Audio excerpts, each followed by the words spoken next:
संयुक्त राष्ट्र संघका महासचिव र अन्य अतिथिहरू, सबै उपस्थित पत्रकार साथीहरू, मेरो निमन्त्रणामा संयुक्त राष्ट्र संघका महासचिवको 4 दिने नेपाल भ्रमण आजदेखि औपचारिक रूपमा अगाडि बढेको छ र भर्खरै परराष्ट्र मन्त्रालयमा, रक्षा मन्त्रालयमा रक्षा मन्त्री र परराष्ट्र मन्त्रीसँग कुरा गरेपछि प्रधानमन्त्रीमा को लेभलमा अहिले भर्खरै बडो सौहार्दपूर्ण वातावरणमा द्विपक्षीय हितका र अहिलेका राष्ट्रिय र अन्तर्राष्ट्रिय महत्त्वका विषयमा विश्वासका साथ हामीले छलफल गर्यौं।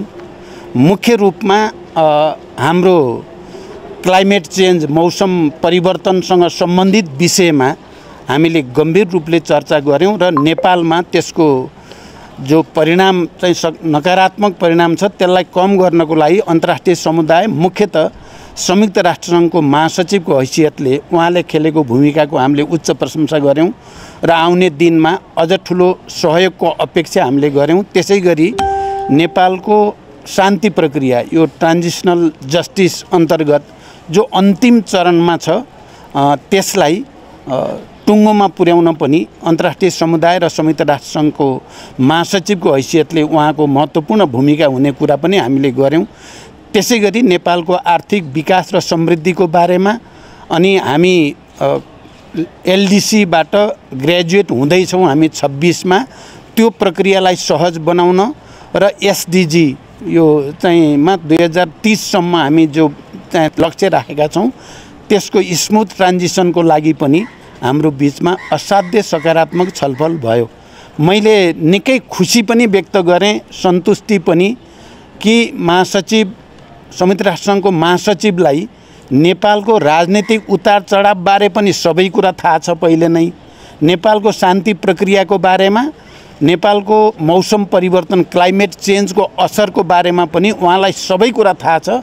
धेरै भन्नै नपर्ने गरी उहाँले नै नेपालको हितमा र अनि नेपालले शान्ति सेनाको रूपमा विश्व शान्तिको निम्ति खेलेको भूमिका, नेपाली सेना, नेपालको पुलिसले उहाँले मुक्त कण्ठले प्रशंसा गर्नुभयो।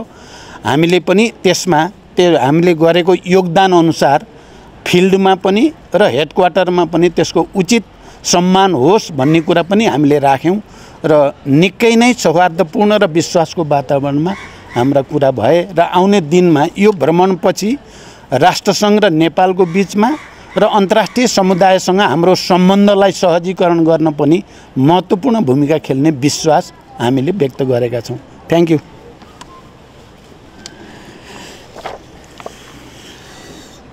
Good afternoon. It is a great pleasure to be back in beautiful Nepal. The Prime Minister and I have just had a very productive meeting, and I thank him for his wonderful hospitality. Indeed, the warm welcome I received in Nepal is something I will never forget. We are living in difficult and tense times.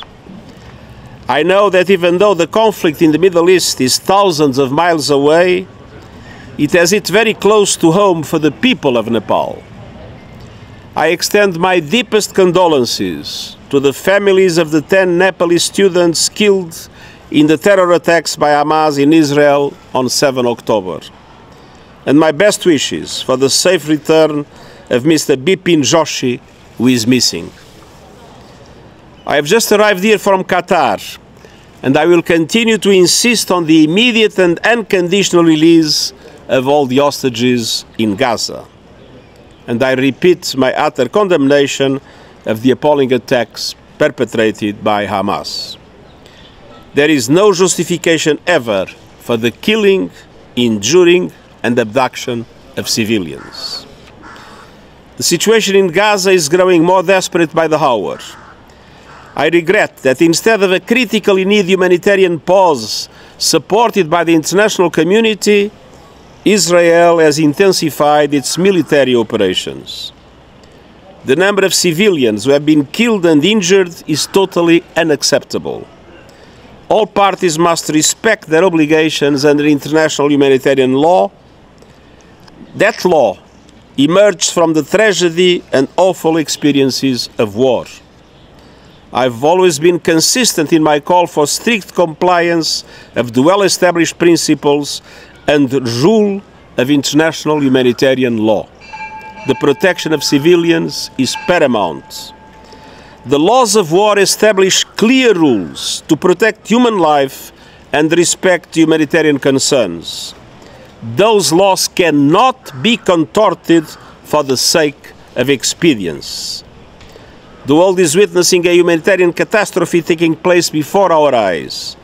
More than 2 million people with nowhere safe to go are being denied the essentials for life: food, water, shelter, and medical care, while being subjected to relentless bombardment. I urge all those with responsibility to step back from the brink. And I reiterate my appeal for an immediate humanitarian ceasefire, the unconditional release of all hostages, and the delivery of a sustained humanitarian relief at a scale that meets the needs of the people of Gaza. We must join forces to end this nightmare for the people of Gaza, Israel, and all those affected around the world, including here in Nepal. Ladies and gentlemen, I'm here in Kathmandu to strengthen the deep friendship and cooperation between Nepal and the United Nations. Nepal has a long and proud tradition of championing peace and multilateralism. And the United Nations is usually grateful to Nepal for your support for multilateral solutions, backed up by the enormous contribution you make to peacekeeping missions around the world. Nepal progress over the past 20 years has been astonishing. You have become a republic, established peace, and thrown yourselves behind the Sustainable Development Goals and climate action.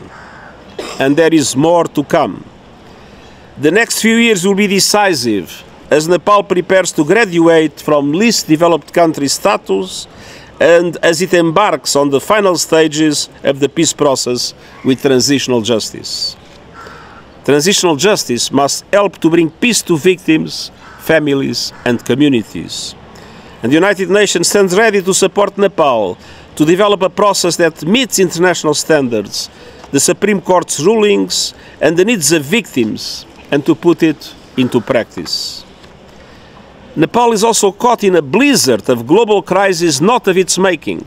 The aftermath of the COVID-19 pandemic, inflation caused by the international economic situation, and the enormous threat posed by climate chaos. Much more international action is needed. Developed countries must step up to support sustainable development and help developing economies, including Nepal, to tackle the climate crisis. On this trip, I will visit the Himalayas to see for myself the terrible impact of the climate crisis on the glaciers. The situation is dire and it is accelerating. Nepal has lost close to a third of its ice in just over 30 years, and glaciers are melting at record rates. The impact on communities is devastating, and I will meet local people in the Himalayas to hear directly from them about how they are affected.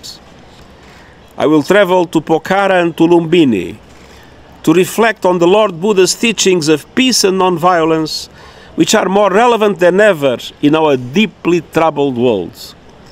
And I want to explore how the United Nations and Nepal can work together even more to solve problems, boost prospects, and improve international support.